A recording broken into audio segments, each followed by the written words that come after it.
Busy रहते हैं यहाँ कनाडा में, तो हर कोई बिजी है यहाँ पे।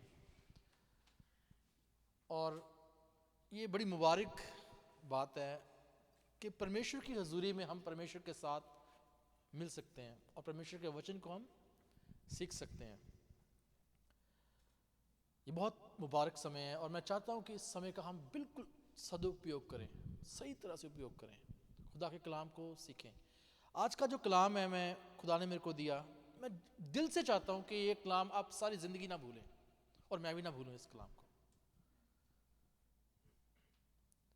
मेरे मन में बड़ा बड़ा बोझ था कि मैं क्या आपके साथ शेयर करूं। पूरी बाइबल जो है वो एक इंसान के ऊपर केंद्रित है। पूरी बाइबल जो है वो एक शख्सियत के ऊपर केंद्रित है, वो है प्रभु यीशु मसीह के ऊपर। आदि से लेके अंत तक एक ही नाम दिया गया है। पूरी दुनिया में, पूरे ब्रह्मांड में एक ही नाम है जिसके द्वारा उद्धार है और जिसके वसीले से जिंदगी है और जिसके आगे हर एक घुटना झुकेगा। खुदा के कलाम में लिखा है कि खुदा ने, परमेश्वर ने दुनिया को बनाया, धरती को बनाया, सूरज, चांद, आसमान, सितारे बनाए। लेकिन यूहन्ना की अंजील उसका पहला अध्याय अगर हम पढ़ें, उसमें लिखा है आदि में वचन था और वचन परमेश्वर के साथ था और वचन ही परमेश्वर था। यही वचन देहधारी हुआ, मतलब इस वचन ने देह धार ली और वो हमारे बीच में आ गया। क्या बन के? प्रभु यीशु मसीह बन के। शुरुआत, end, in between, everywhere is who? Christ, मसीह है, यीशु मसीह है। अब आज हम उसके बारे में सीखना, मतलब सीखेंगे हम उसके बारे में, और बड़ी इंपॉर्टेंट चीज है और मैं इसलिए चाहता हूं कि आप इसको ध्यान से सुने। अभी 7 बज गए, मैं कोशिश करूंगा इसको आधे घंटे में खत्म करूं। मैं अक्सर सोचता हूं कि हम प्रभु यीशु मसीह के पीछे क्यों चलते हैं, क्यों मानते हैं प्रभु यीशु मसीह को? क्या इसलिए कि हमारे बाप दादा जो थे वो मसीही बन गए, क्रिश्चियन बन गए, या इसलिए कि हमने खुदा के कामों को, परमेश्वर के कामों को हमारे जीवन में देखा तो अब हम प्रभु यीशु मसीह के पीछे चलना शुरू कर दिए? क्यों प्रभु के पीछे हम चलने वाले लोग हैं? है किसी के पास आंसर? पूरी दुनिया में बहुत सारे पीर पैगंबर हैं, देवी देवते हैं ना, पीर फकीर हैं, गुरु हैं। हम प्रभु यीशु मसीह के पीछे चलने वाले हैं। क्या हम सिर्फ इसलिए चलते हैं कि हमारे बाप दादा क्रिश्चियन थे? ऐसा नहीं है। अगर हम ऐसे चलते हैं तो हमारे बाप दादा के बाप दादा क्रिश्चियन नहीं थे। अंग्रेज जो हैं वो यीशु मसीह को मानते हैं, क्या उनके बाप दादा क्रिश्चियन थे? नहीं थे। उनके बाप दादा क्रिश्चियन थे? नहीं थे। फिर यीशु मसीह के पीछे क्यों चलते हैं लोग? क्या डिफरेंस क्या है?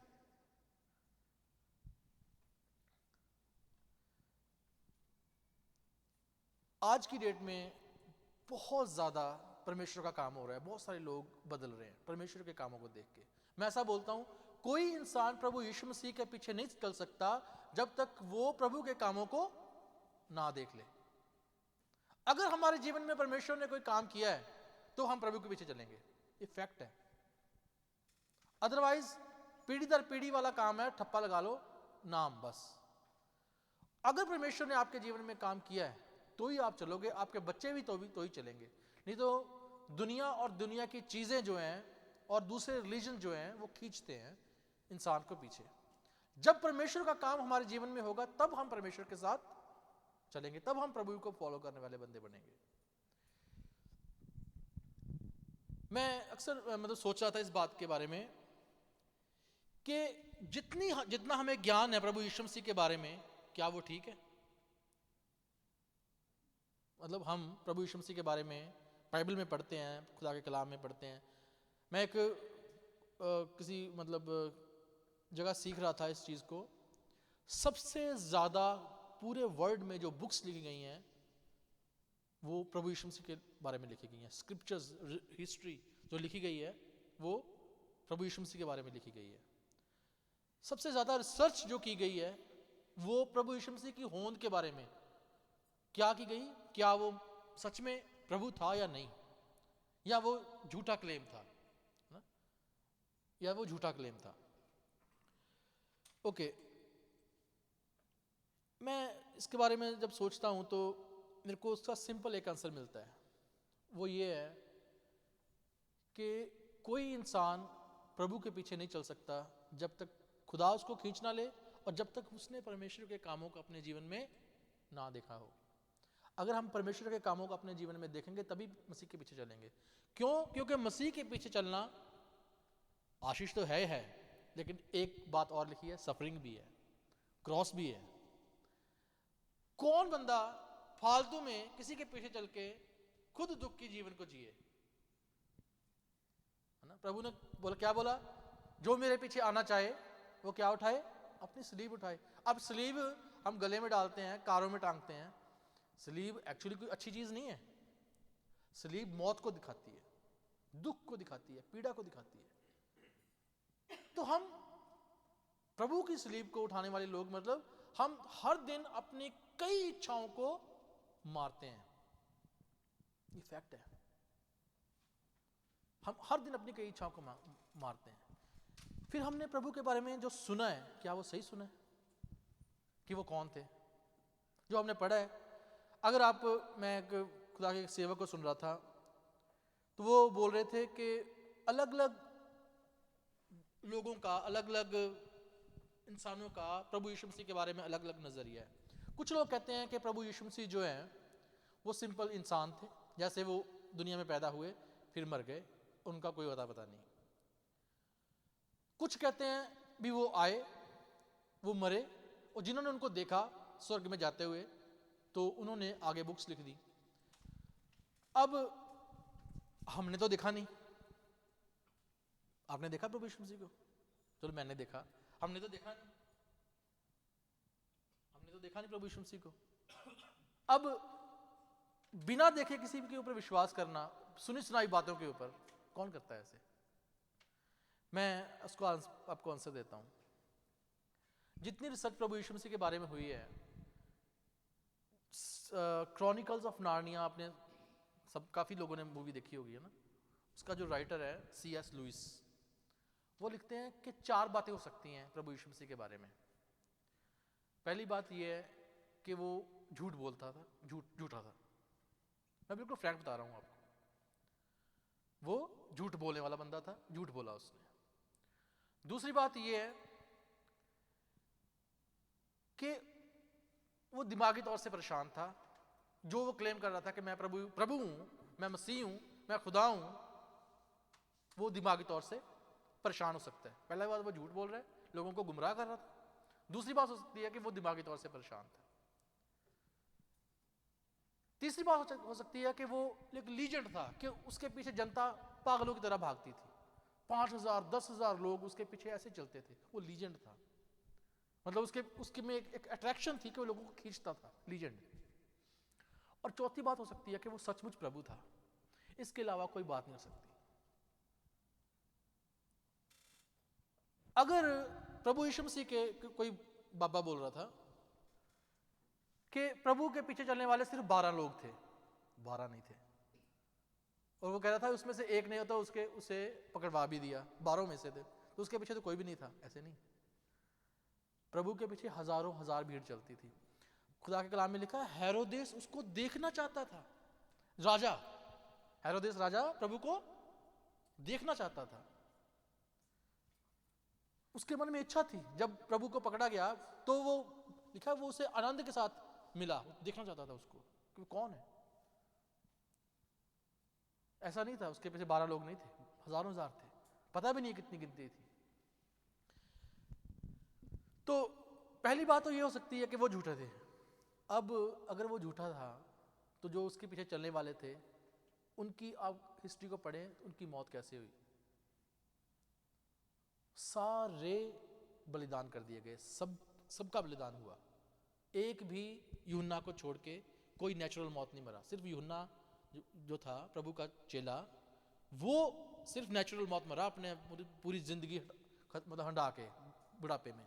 बाकी सारे या तो किसी का सर काट दिया गया, या किसी की चमड़ी उतार दी गई, या किसी को उल्टा लटका दिया गया, स्लीप दे दी गई, है ना, या किसी को जलते हुए तेल में डाल दिया गया, सिर के ऊपर तेल डाल दिया गया, या थोमा को तीरों से दरख्त के साथ बांध के तीर मार दिए गए।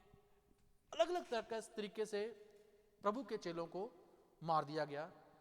अगर वो झूठा था तो ये लोग फिर पागल हो गए ना, भी जो झूठ के पीछे चलते रहे, तो वो झूठा नहीं था। तो C.S. लुइस लिखते हैं अपने बुक में, एक ही बात हो सकती है, वो लोग जो उसके पीछे चले, जिन्होंने बलिदान सहे, या जो क्लेम कर रहे थे कि उन्होंने प्रभु को स्वर्ग में जाते देखा। एक बंदा पागल हो सकता है, 2 हो सकते हैं, 12 हो सकते हैं, 500, 2000, 3000 लोग पागल नहीं हो सकते। कुछ लोग पागल हो सकते हैं, कुछ लोग, एक वर्ड आता है ना, हिलुसिकेशन का ऐसे वर्ड है ना, कि कईयों को मतलब दिमाग में कुछ चलता रहता है। जैसे मुन्ना भाई MBBS था, उसको महात्मा गांधी दिखता था, है ना। तो हुलिस्टिकेशन हो सकता है भी, किसी को कुछ दिख रहा हो, लेकिन इतने लोगों को जो गवाही देते हैं, ऐसे नहीं हो सकता। उन्होंने प्रभु को देखा। तो वो अंत में वो लिखते हैं C.S. लुइस, वो सिर्फ और सिर्फ प्रभु हो सकता है, क्योंकि उसके काम ऐसे थे, उसके काम ऐसे थे। प्रभु कहते हैं, यहूदियों से वार्तालाप चल रहा है, कहते हैं अगर तुम मेरे पे विश्वास नहीं करते ना करो। किस पे विश्वास करो? मेरे कामों पे विश्वास करो। मैं वही बोल रहा हूं, आज की डेट में कोई इंसान प्रभु के पीछे नहीं चल सकता जब तक खुदा उसके जीवन में काम ना करे। हमारे जीवन में परमेश्वर ने काम किया, आपके जीवन में परमेश्वर ने काम किया। अगर हम परमेश्वर के सामने प्रभु को मान लेंगे, ठीक है, मैं एक सच्चे खुदा को, एक परमेश्वर को आई एम फाइंडिंग कि कौन है वो। जैसे साधु सुंदर सिंह ने बोला है ना, कि मैं अगर परमेश्वर मेरे को नहीं मिलेगा जो सच्चा परमेश्वर है, तो मैं अपनी जान कैसे दूंगा? किसके नीचे सिर देके? ट्रेन के नीचे। और प्रभु ने इससे बात की, कोई इंसान प्रभु के पीछे चल नहीं सकता जब तक वो परमेश्वर के कामों को देख ना ले। हमारे पूर्वजों ने खुदा के कामों को देखा, अंग्रेजों के पूर्वजों ने देखा होगा, ऐसे नहीं चले। अब बहुत सारे लोग ऐसे होते हैं जो अपनी समझ से, मतलब जिसको तर्कशील लोग बोलते हैं ना, तर्क के द्वारा काम करते हैं। कोई भी प्रभु का एक चेला है जिसका नाम आपने बहुत बार सुना होगा, उसका नाम है थोमा। वो प्रभु ने उसको बोला, तू धन्य है वो जो बिना देखे विश्वास करता है, तूने तो देख के विश्वास किया। लेकिन वो तर्कशील इंसान था, उसकी गलती नहीं है, उसको बनाया खुदा ने ऐसा था, वो तर्क करके बात करता था। अगर मैं खुदा के कलाम में बस पढ़ रहा था, जब प्रभु यीशु मसीह यरूशलेम में वापस गए और वहां पे उनके ऊपर थोड़ी देर पहले, कुछ दिनों पहले उनके ऊपर पत्थरवाह होने वाला था, तो थोमा बोलता है, आओ इसके साथ मरने को चले। कौन बोलता है? थोमा। क्यों? क्योंकि उसको पता है कि माहौल आगे क्या है ना। अभी थोड़ी देर दिन पहले पत्थर सिर पे लग रहे थे, अब फिर प्रभु बोल रहे हैं चलो यरूशलेम को चले। वो कहता है अभी नहीं, अब मैं तो नहीं जाने वाला। तो जब सब तैयार हो गया, कहता है चलो अब हम चलते हैं मरने। आओ, लिखा है खुदा के कलाम में, आओ मरने को चले। वो तर्कशील इंसान है। लेकिन आप खुदा के वचन को ध्यान से पढ़ना, जब प्रभु उसको दिखाई देते हैं, दोबारा मिलते हैं, वो कहता है प्रभु, हे मेरे प्रभु, हे प्रभु। उसके मुंह से एक और वर्ड नहीं निकला, हे मेरे प्रभु, हे मेरे प्रभु। तर्कशील इंसान भी प्रभु के सामने झुक जाएंगे। क्यों? क्योंकि वो उसके कामों को देखेंगे। हम कई बार देख के विश्वास करते हैं, खुदा हमें वो भी दिखाएगा, वो भी दिखाएगा खुदा हमें, क्योंकि खुदा ने हमें चुन लिया है अगर, तो परमेश्वर हमें दिखाएगा। ओके, आज के कलाम की ओर आते हैं। बस पढ़ना लूका की इंजील, उसका 7 अध्याय, उसकी 36 आयत पढ़ना। ये एक स्टोरी लिखी है जिसमें एक फरीसी प्रभु यीशु मसीह को अपने घर में इनवाइट करता है खाने के लिए। उसका नाम है शिमोन। पढ़ना ब्रदर 36।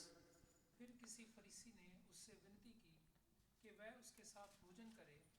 तब वह उस फरीसी के घर में जाकर भोजन करने बैठा।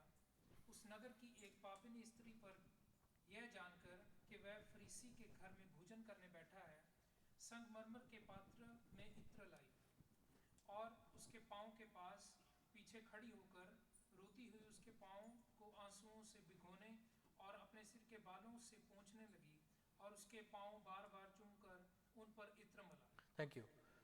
अब जूइश कल्चर में जो खाना खाते थे वो मतलब जो अभी माहौल है दिख रहा है, वो ऐसे लग रहा है कि प्रभु जी बैठे हुए हैं नीचे, सारे ऐसे नीचे बैठे हुए हैं, प्रभु जी ने टांगे ऐसे की हुई हैं, चौकड़े मार के नहीं बैठे हुए, और लिखा है वो पीछे से आई, प्रभु के पैरों के ऊपर इत्र डाल के सिर के बालों से उसको पोंछने लगी और अपने आंसुओं से उसके पैरों को भिगोने लगी।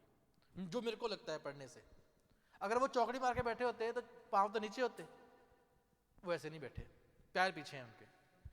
प्रभु ने उसको देखा नहीं होगा, शमाउन सामने बैठा, उसने देख लिया और वो दिल में सोचता है कि ये अगर मसीह होता तो ये जान जाता, ये जो स्त्री को छू रही है वो पापनी है, वो व्यभिचारिणी है, वो प्रोस्टिट्यूट है। अब इनवाइट किसने किया? फरीसी ने, घर में खाने के लिए। प्रभु जी इसको कहते हैं, जैसे वो करती है और वो सोचता है, प्रभु जी उसके मन की बात को जान लेते हैं और कहते हैं शमाउन शमाउन मेरे को तेरे से एक बात करनी है। वो बोलता है हाँ रब्बी बोलो, गुरु बोलता है गुरु जी बोलो। कहते हैं किसी देनदार के, एक भंडारी था, उसके 2 देनदार थे, एक के ऊपर 50 का कर्ज था, 50 दिनार का, एक के ऊपर 500 का कर्ज था। उस बंदे ने दोनों देनदारों को माफ कर दिया। उससे कौन ज्यादा प्रेम करेगा? वो कहता है जिसने 500 उसको माफ किए वो ज्यादा उससे प्रेम करेगा। प्रभु जी कहते हैं इस स्त्री को देख, इसके पाप बहुत ज्यादा थे, इसलिए इसने ज्यादा प्रेम दिखाया, तूने कम दिखाया। क्यों? मैं तेरे घर में आया, तूने मेरे को पैर धोने के लिए पानी नहीं दिया, इसने अपने आंसुओं से मेरे पैरों को भिगोया। तूने मेरे को चुम्मा नहीं दिया, क्योंकि यहूदी कल्चर में वो चूमते हैं एक दूसरे को जब इनवाइट करते हैं। तूने मेरे को चुम्मा नहीं दिया, इसने मेरे पैरों को चूमा। ये डिफरेंस। अब मैं सोचता हूं कई बार हम तर्कशील हो जाते हैं, हम सोचते हैं कि अगर प्रभु ये काम मेरी जिंदगी में करे, अगर ये करे, अगर ये करे, तो मैं प्रभु के ऊपर विश्वास करूंगा। ये हमारी गलती नहीं है, हम तर्कशील, हर इंसान तर्कशील है। जब याकूब, खुदा का इब्राहिम, इसहाक, याकूब है ना, तीसरी पीढ़ी में से अब्राहम की, वो मुश्किल में था, वो कहता है अगर खुदा मेरे बाप का परमेश्वर मेरे को खाने को रोटी दे, रास्ते में मेरी अगुवाई करे, मेरे को संभाले, मुझे कुशल क्षेम से मेरे घर में वापस ले आए, तो परमेश्वर मेरा पिता होगा। हम कई बार तर्क से सोचते हैं, ऐसा नहीं है। परमेश्वर हमारा ऑलरेडी पिता है, वो हमें ऑलरेडी संभाले हुए हैं। अब उसको जानने के लिए हमें एक काम करना पड़ेगा, हमें अपने आप को नम्र करना पड़ेगा। मैं यहाँ पे मैंने लिखा हुआ है, जितनी ज़्यादा हमें ज़रूरत है ना परमेश्वर की, उतना ज़्यादा हम परमेश्वर को जानेंगे। क्यों? क्योंकि उतना ज़्यादा परमेश्वर हमारे जीवन में काम करेगा। अगर हमें परमेश्वर की ज़रूरत नहीं है तो हम परमेश्वर को जान नहीं सकते। दुनिया की सुनी सुनाई बातों के ऊपर मैं जितना मर्जी यहाँ प्रचार कर दूँ, कोई बड़े से बड़ा खादम भी प्रचार कर दे, आप परमेश्वर के कामों को किसी दूसरे के जीवन में देख भी लो तो भी आप परमेश्वर के ऊपर यकीन नहीं करोगे। क्यों? क्योंकि आपके जीवन में जरूरत नहीं है। इन कंट्रीज में क्रिश्चियनिटी बहुत डाउन गई है। कारण पता क्या है? कभी सोचा आपने? ये लोग प्रॉस्पर ज्यादा हो गए, ज्यादा पैसा आ गया, खुदा को भूल गए, जरूरतें खत्म हो गई खुदा की। जितनी ज्यादा हमें जरूरत, प्रभु ने क्या बोला? इसके पाप जो बहुत थे वो माफ हुए। उसको पता था कि अगर मेरा छुटकारा है, कहीं खलासी है, तो प्रभु के चरणों में है। दूसरी तरफ वो इंसान सिर्फ तर्क के ऊपर बात कर रहा है, भी अगर ये मसीह होता तो ये जान लेता। हालांकि प्रभु जानते हैं कि वो कौन। हमें अपने तर्कों को छोड़ के अपनी जरूरतों को परमेश्वर के सामने रखें, फिर परमेश्वर हमारे जीवन में काम करेगा, फिर हम परमेश्वर को जान पाएंगे। दूसरों के जीवनों को देख के हम वाह वाह तो बोल सकते हैं, लेकिन पर्सनल एक्सपीरियंस आपका होना बहुत ज़रूरी है परमेश्वर के साथ। मैं किसी धर्म के या किसी उसके खिलाफ नहीं बोलता, लेकिन कैथलिज्म में सबसे प्रॉब्लम वाली बात पता क्या है? उनको अपने पाप माफ करवाने के लिए फादर के पास या पोप के पास जाना पड़ता है। मार्टिन लूथर ने इसी चीज का विरोध किया था। उसने बाइबल को जब ध्यान से पढ़ा, उसने बोला नहीं, ये गलत है। हर कोई इंसान प्रभु यीशु मसीह के लहू के द्वारा, उसके नाम के द्वारा परमेश्वर के सामने खड़ा हो सकता है और पापों की क्षमा मांग सकता है। ये प्रॉब्लम है। हमारे बीच में कोई धर्म, कोई बंधन, कोई गुरु, कोई हर चीज कोई खड़ी रहती सामने जो हमें परमेश्वर से मिलने नहीं देती। कैथलिज्म में यही प्रॉब्लम है। उनके गुरु जो उनके फादर हैं, उनके सामने खड़े हैं, वो कहते हैं अगर पाप माफ करवाने हैं हमारे थ्रू जाना पड़ेगा। लेकिन परमेश्वर ने तो ऐसा नहीं बोला। जितनी ज्यादा हमें परमेश्वर की जरूरत होगी उतना ज्यादा हम परमेश्वर के करीब जाएंगे, उतना ज्यादा जानेंगे। किसी दूसरे के द्वारा हम परमेश्वर को जान नहीं सकते। मैंने बहुत सारी बातें यहां पे लिखी हैं, मैं कोशिश करता हूं मैं शेयर करूं आपके साथ। प्रभु यीशु मसीह के पास एक इंसान आया, अलग अलग तरीके से लिखा है। वह एक जगह लिखा है कि उसने अपने सेवकों को भेजा, उसका नाम नहीं लिखा, लेकिन लिखा है वो सूबेदार था। उसने प्रभु यीशु मसीह के पास कुछ लोगों को भेजा।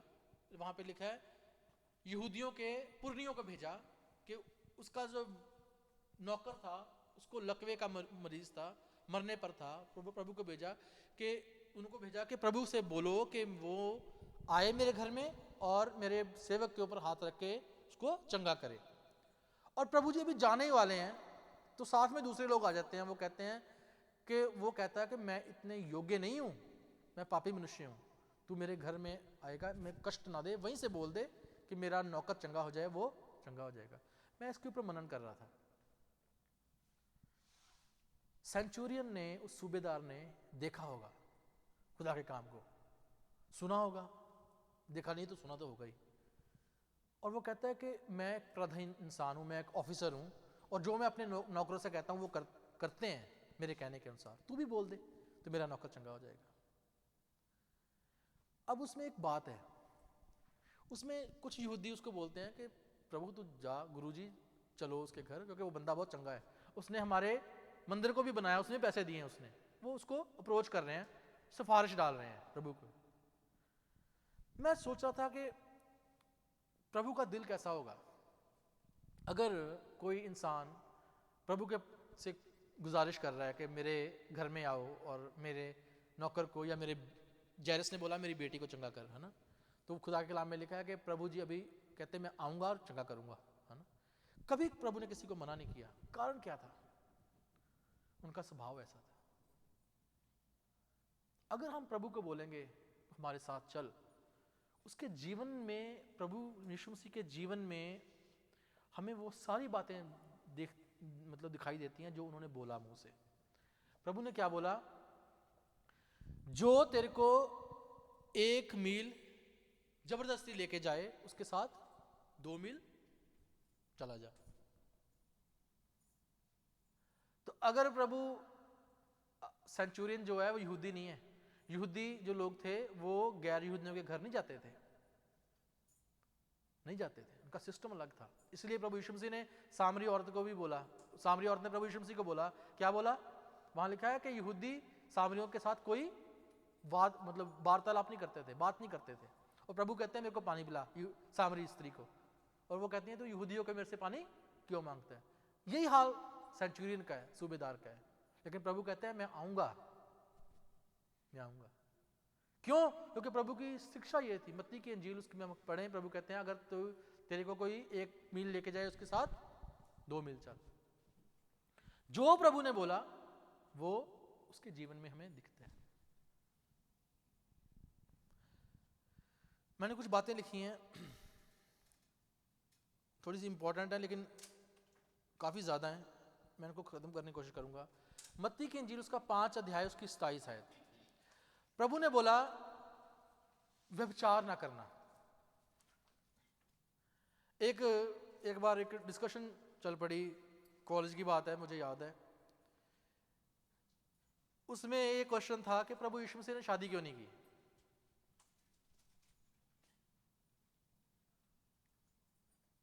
बाकियों ने तो की है ना, जितने मतलब अगर हम देखें सब ने शादी की, जितने गुरु पीर पैगंबर सब ने शादी की, प्रभु यीशु मसीह ने क्यों नहीं की? प्रभु यीशु मसीह कहते हैं व्यभिचार ना करना, लेकिन उससे भी एक बड़ी बात यह है क्योंकि वो परमेश्वर है, क्योंकि वो परमेश्वर, इसलिए उसने शादी नहीं की। सिंपल इसका आंसर ये है, ही वॉज गॉड, वो मैरी नहीं कर सकता। अब मैं ये नहीं कहता खुदा ने तो हमें बोला है ना, हमारे लिए हम इंसान हैं, हम खुदा नहीं है। परमेश्वर ने बोला कि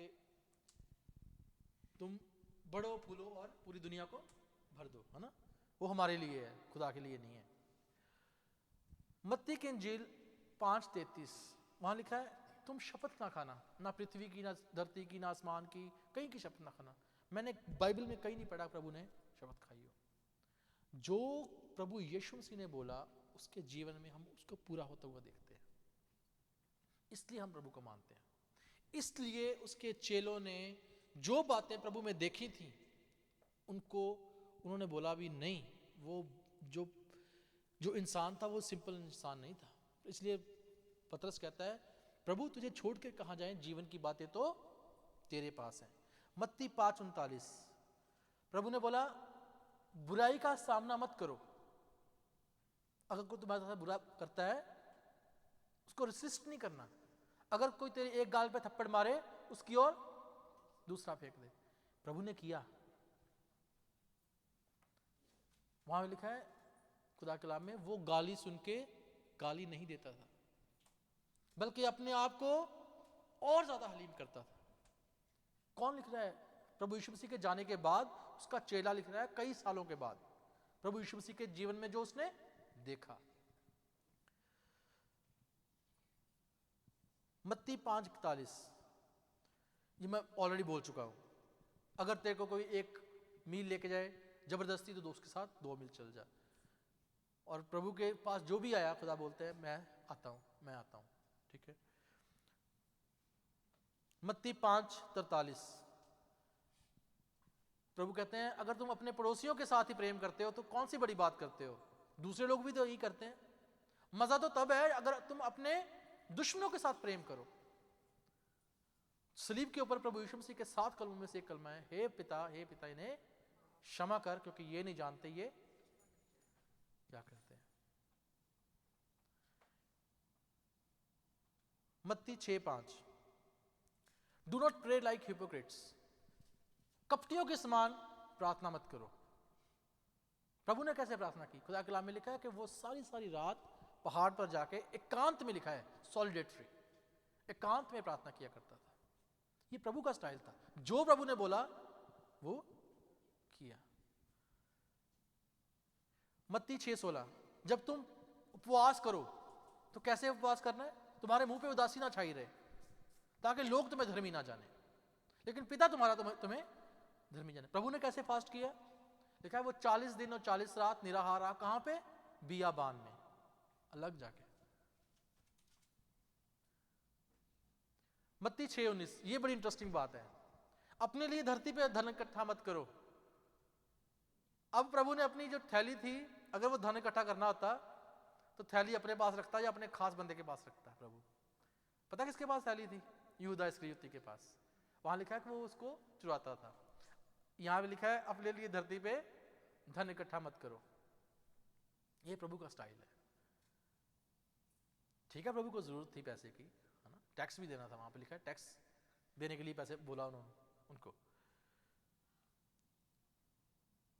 मत्ती 6:24 से 33 तुम 2 स्वामियों की सेवा नहीं कर सकते, तुम धन और प्रभु की सेवा नहीं कर सकते।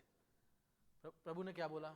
चिंता मत करो, क्या खाओगे, क्या पहनोगे, जंगली सोचनों के ऊपर ध्यान दो, पक्षियों के ऊपर ध्यान दो।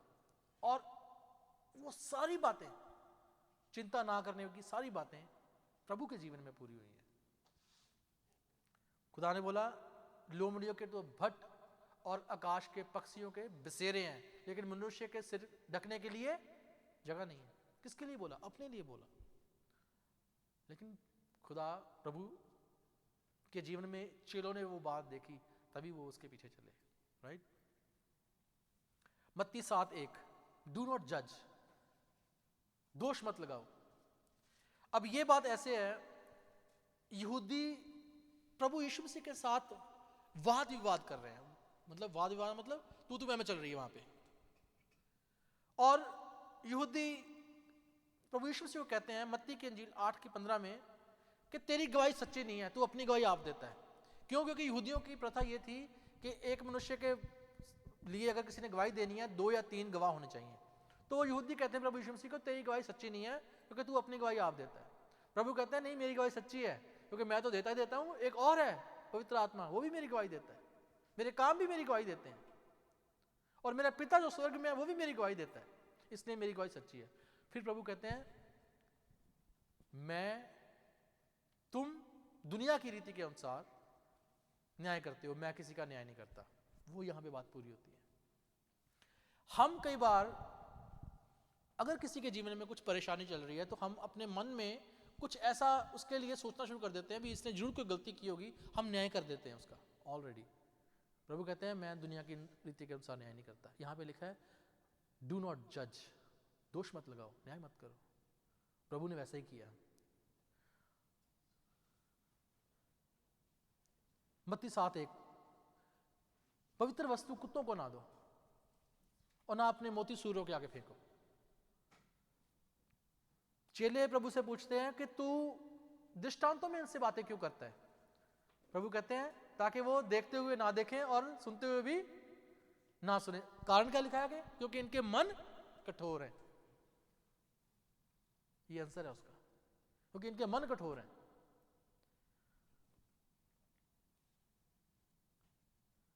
और एक और बात, पिलातुस जब परसिक्यूशन चल रही थी प्रभु से पूछता है कि क्या तू यहूदियों का राजा है? प्रभु कहते हैं कि क्या इन लोगों ने तेरे को बोला इसलिए तो मेरे को बोल रहा है? मैं आया ही इसलिए हूं कि मैं न्याय करूं, मैं राजा हूं। मैंने जन्म इसलिए लिया है कि मैं सत्य की गवाही दूं। पिलातुस पूछता है सत्य क्या है? यूहन्ना की इंजील 18:38। आगे कोई आंसर नहीं आता, प्रभु कोई आंसर नहीं देते इसको। कारण पवित्र वस्तुएं कुत्तों को ना दो और ना अपने मोती सूरों के आगे डालो। ऐसा ना हो कि वो उन्हें पैरों तले रौंदे तुम्हें। आखिर तक प्रभु ने जो बोला वो किया। अगर प्रभु ने बोला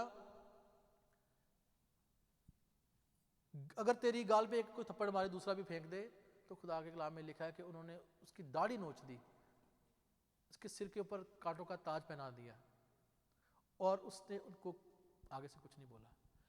और मैं एक और बात बोलूंगा लास्ट में, मत्ती की इंजील 7:9, वहां लिखा है अगर तुम बुरे होकर अपने बच्चों को अच्छी वस्तुएं देना जानते हो तो तुम्हारा स्वर्गीय पिता तुम्हें अच्छी वस्तुएं क्यों ना देगा?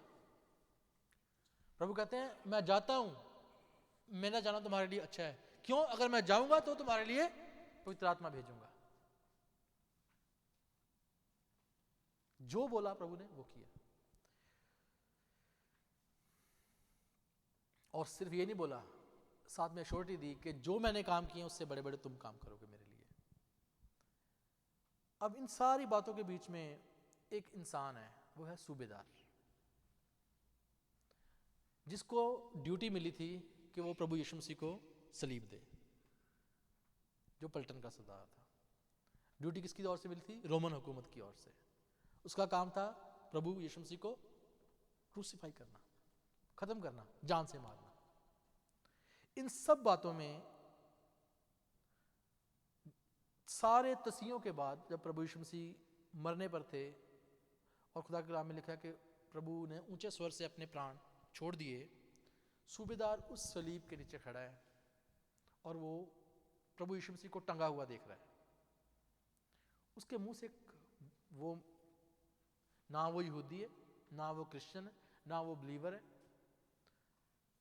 वो अपनी ड्यूटी निभा रहा है। ब्रदर पढ़ना मत्ती की इंजील 27 बाब 54 आयत, ये जरूरी आयत है। मत्ती 27 की 54।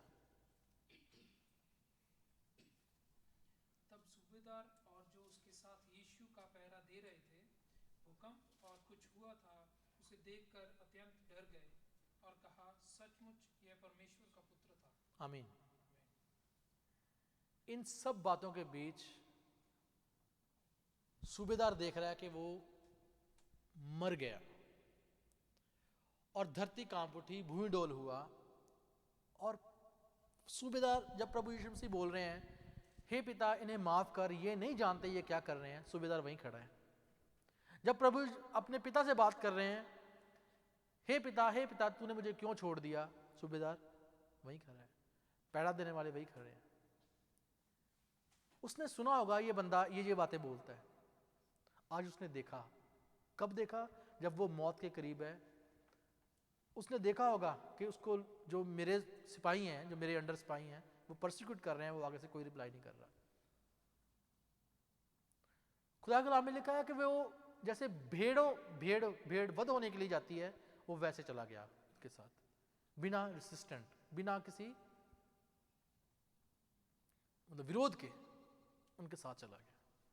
प्रभु ने बोला इनको छोड़ दो, मेरे को पकड़ लो। ऐसे बोला, खुदा के कलाम में लिखा है, मेरे को पकड़ लो, इनको छोड़ दो। किनको? चेलों को। इन सब बातों के बीच एक इंसान गवाही दे रहा है, वो है नॉन बिलीवर, जो विश्वास नहीं करता। वो क्या बोल रहा है? सचमुच ये परमेश्वर का पुत्र था। ये है आंसर मेरे वचन का। जो मर्जी हो जाए, हमारे लिए सारे रास्ते बंद हो जाएं, हमें लगे कि अब तो इस इंसान की मौत हो चुकी है, खत्म है ये हमारे लिए, तब भी कन्फेशन निकलेगा, ये प्रभु है, ये प्रभु है। मैं चाहता हूं कि हमारे हर एक के जीवन में खुदा काम करे। बहुत सारे हम ना कई बार बहुत सारी ऐसे मुश्किलों में से निकलते हैं, दुविधाओं में से निकलते हैं, जहां पे हमें लगता है कि खुदा परमेश्वर है ही नहीं, है ना? ऐसी परिस्थितियों में हमें अपना जीवन खुदा के सामने खड़ा करने, अपने आप को खुदा के सामने खड़े करने की जरूरत है। मैं एक पढ़ रहा था, मेरे पास व्हाट्सएप में एक फोटो आई, उसमें 7 दरवाजे थे। एक दरवाज़ा खुला हुआ है, मे भी आपने भी देखी हो कहीं, और वहाँ पे लिखा है कि अगर आप कुछ काम कर रहे हैं और कोई आपका काम नहीं बन रहा और आपको लग रहा है कि सारे दरवाजे लॉक्ड हैं, जस्ट नॉक, शायद वो दरवाज़ा खुला हो। ऐसा नहीं है, हो सकता है 7 के 7 दरवाजे बंद हो, सभी लॉक हों, ये भी हो सकता है। जब हमारे लिए कोई रास्ता ही नहीं है, कोई होप नहीं है, उस समय हम जब खड़े होते हैं तो परमेश्वर को पुकारते हैं। परमेश्वर हमसे कुछ चाहता है उस टाइम, सरेंडर। मैं सुदीप्ति से बात कर रहा था, कई बार परमेश्वर हमें कहता है भी तुम खुद काम करो कुछ, और कई बार ऐसी सिचुएशन होती है कि हमारी औकात नहीं होती कि हम वो काम कर पाए, फिर परमेश्वर कहता है मैं अब काम करूंगा। ये समय परमेश्वर का होता है। अब मैं इसको आपको एग्जांपल देता हूं। जब प्रभु यीशु मसीह ने लाजर को जिंदा किया, पहली बात क्या बोली? कब्र के ऊपर आके इस पत्थर को हटाओ, यही बोली ना। इजी क्या था, पत्थर को हटाना या मुर्दा जिंदा करना? पत्थर को हटाना इजी था ना।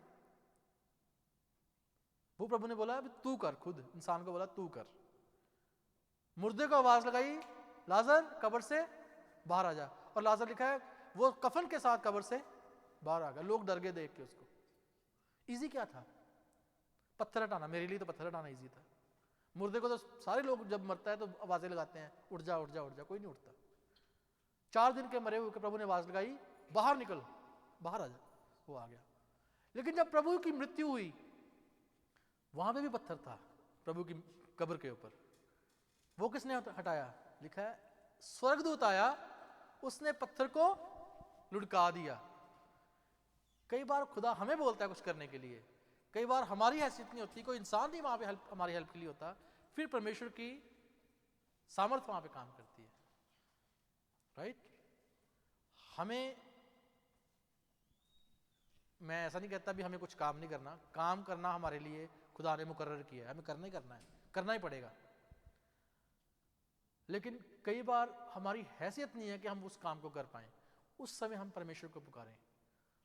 मेरे जीवन में खुदा ने बड़ी बड़ी गवाहियां तैयार की हैं, आपके जीवन में भी हैं, आपके जीवन, हर एक के जीवन में खुदा ने गवाहियां तैयार की हैं, परमेश्वर ने की हैं।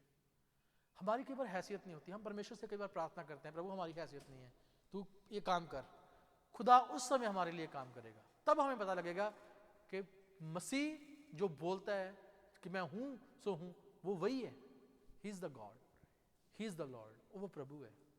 अपनी आंखों को बंद करें, सरों को झुकाएं, परमेश्वर की हुजूरी में प्रार्थना में चलें। हमारे सर्वशक्तिमान जीवित परमेश्वर प्रभु, आपका धन्यवाद करते हैं खुदा बाप इस समय के लिए, आज के अच्छे वचन के लिए। प्रभु Lord, you are the master. प्रभु आप प्रभु हैं। प्रभु जो आपने बोला वो किया खुदा बाप। हमने प्रभु आपके जीवनों में से सीखा है खुदा बाप जी, जो आप कहते हैं वो करते हैं खुदा बाप जी। आपकी सामर्थ्य के लिए प्रभु, आपके जी उठने के लिए खुदा बाप आपका धन्यवाद करते हैं। आपने बोला मैं तुम्हें ना कभी छोड़ूंगा ना कभी त्यागूंगा। आपके काम प्रभु आज भी वैसे ही हैं जैसे 2010-22 साल पहले प्रभु ऐसे थे। आज भी आप प्रभु बात करते हैं, आज भी आप जीवित हैं। प्रार्थना को सुनने वाले परमेश्वर आपका धन्यवाद करते हैं खुदा बाप, धन्यवाद करते हैं प्रभु आपका। धन्यवाद हो प्रभु सब बातों के लिए। प्रभु आज का वचन प्रभु हम में से हर एक के जीवन में प्रभु फल लेके आए, और प्रभु हम अपने जीवनों को प्रभु आपके साथ और ज्यादा करीबी के साथ प्रभु जोड़ सकें, और आपको और ज्यादा करीबी के साथ देख सकें प्रभु। दुनिया की सुनी सुनाई बातों के ऊपर नहीं प्रभु, हम पर्सनली प्रभु आपको जान सकें, पर्सनली प्रभु आपके कामों को अपने जीवन में होता हुआ देख सकें। ऐसा अनुग्रह करें खुदा बाप। यहाँ पे मौजूद हर एक को प्रभु आपके लहू में डालता हूँ, आपकी पवित्र आत्मा की अनुग्रह में, सहभागिता में प्रभु कंट्रोल में देता हूँ यीशु मसीह के नाम से खुदा बाप। हर एक के जीवन में प्रभु आप काम करें, अपना जलाल दिखाएं पिता परमेश्वर। हम कह सके प्रभु सेंचुरियन के समान, सचमुच ये इंसान परमेश्वर का पुत्र था। प्रभु यीशु मसीह के नाम से मांगते हैं, आमीन आमीन। Thank you very much. खुदा आप सबको आशीष दे। अभी आई थिंक खाने के लिए, उसके लिए छोटी सी प्रार्थना कर लें। हमारे सर्वशक्तिमान जीवित परमेश्वर आपका धन्यवाद करते हैं, जो प्रभु खाने पीने की वस्तुएं हैं खुदा बाप जी, इनको आप छुएं और ब्लेस करें खुदा बाप। खाएं पिएं, ताकत हासिल करें, आपके नेक और जलाली कामों में इस्तेमाल करें खुदा बाप। जिस भंडार से निकले प्रभु, भंडार हमेशा भरे पूरे रहें खुदा बाप। यहाँ पे हर एक जन को प्रभु आपके लहू में ढांपता हूँ खुदा बाप जी, नाम बनाम हर परिवार को प्रभु आपके लहू में देता हूँ खुदा बाप, आपके हाथों में सौंपता हूँ प्रभु जी। हर एक की जरूरतें प्रभु आपके सामने खुली हैं खुदा बाप, आप पूरी करें। धन्यवाद प्रभु जी, शुक्र करते हैं खुदा बाप जी। भाई मनिंदर को, सिस्टर सैवी को खुदा बाप, उनके पूरे परिवार को, भाई अमजद को प्रभु, सिस्टर डॉरिस को, डॉली को प्रभु आपके लहू में ढांपता हूँ खुदा बाप जी। सारी जरूरतों को प्रभु इनकी आपके हाथों में सौंपते हैं खुदा बाप, स्वर्ग से प्रभु पूरी करें। मैं अपने आप को, सुदीप्ति को, एबेनेज़र सियोना को आपके लहू में ढांपता हूँ प्रभु जी, संभालें खुदा बाप, सारी जरूरतों को पूरा करें। भाई गगन को, उनके प्रिय पत्नी को प्रभु आपके लहू में डालते हैं प्रभु, आपके हाथों में सौंपते हैं खुदा बाप जी। आप उनकी हर एक जरूरत को पूरा करें प्रभु, उनके जीवन में प्रभु जी आशीष और बरकत को लेके आए प्रभु, और अपना जलाल प्रभु उन्हें दिखाएं, और पिता परमेश्वर वो आपके नाम को महिमा दे सकें खुदा बाप। मैं खुदा बाप जी भाई पवन को, उनके पूरे परिवार को, रायन को, रिजॉइस को प्रभु जी आपके लहू में ढांपता हूँ खुदा बाप जी, आप संभालें। रम्य को प्रभु जी, उनकी पूरी पत्नी को खुदा बाप जी, तीनों बच्चों को प्रभु, आंटी अंकल को प्रभु आपके लहू में ढांपते हैं। आप सबको संभाल के रखें खुदा बाप। जितने लोग प्रभु हमारे साथ जुड़े, हर एक परिवार के ऊपर प्रभु आपकी आशीष और बरकत बनी रहे। और पिता परमेश्वर मैं प्रार्थना करता हूँ खुदा बाप जी, हमारी सेवकाई के लिए खुदा बाप बहुत ताकत के साथ प्रभु फलवंत हो, और पिता परमेश्वर बहुत सारी रूहों को प्रभु हम जीत के प्रभु आपके किंगडम में प्रभु जी पहुंचा सकें खुदा बाप। महिमा जलाल आपके नाम को देते हैं प्रभु, आप इसके योग्य हैं प्रभु, हम केवल सेवक हैं प्रभु जी, आप मास्टर हैं, आप स्वामी हैं प्रभु। महिमा इज्जत जलाल प्रभु आपको देते हैं प्रभु, यीशु मसीह के नाम से मांगते हैं, आमीन।